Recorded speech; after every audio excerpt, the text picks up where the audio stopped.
We're going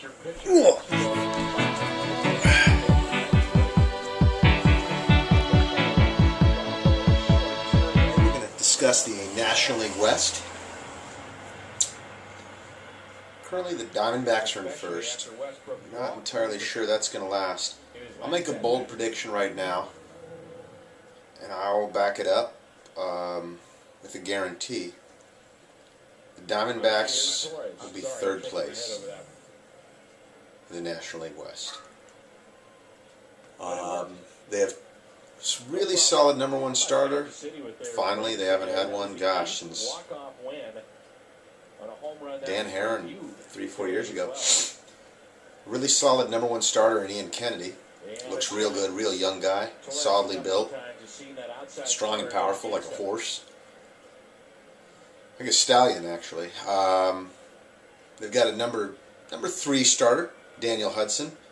Neither of these guys has done it for a whole year the way they're doing it right now. They do have a closer. Their bullpen's a lot better than it's been in a long time. Their bullpen last year was the worst bullpen I've ever seen, to be frank with you, as long as we're being frank. They're a good team. They're getting better. They're getting there.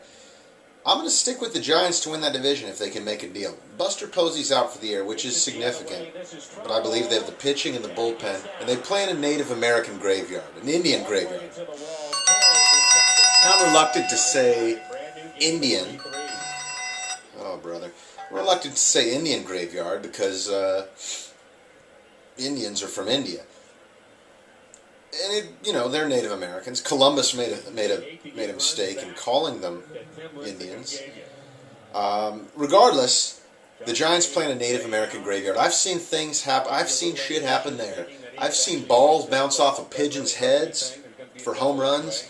I've seen so many players get no-called third strikes on balls right at the edge of the plate, and the next play they'll hit one that'll hit the pitcher in the belly and bounce in the stands for a ground rule double. Stuff happens there that doesn't happen in the world.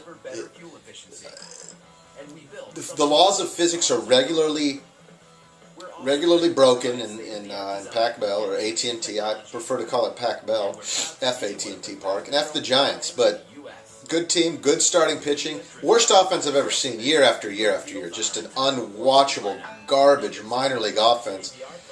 Paying players like Aubrey Huff coming off career years, playing Miguel Tejada when no one in baseball would take him. He's a 37-year-old former juicing shortstop who could probably maybe play first base or second base, can't hit a lick, and they put him at the most important position on the field. They've got a guy in left field, in Pat Burrell, who can't move, who is not significantly better than me defensively.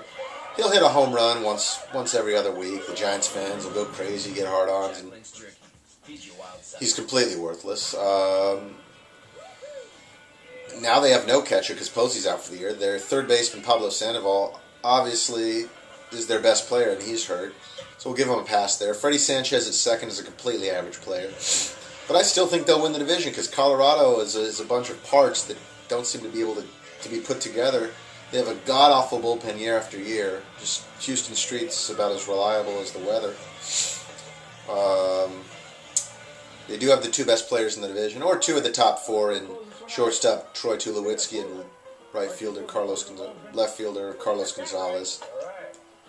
The other 2 best players in the division probably being position players being Buster Posey and Matt Kemp. Matt Kemp, the center fielder on the Dodgers.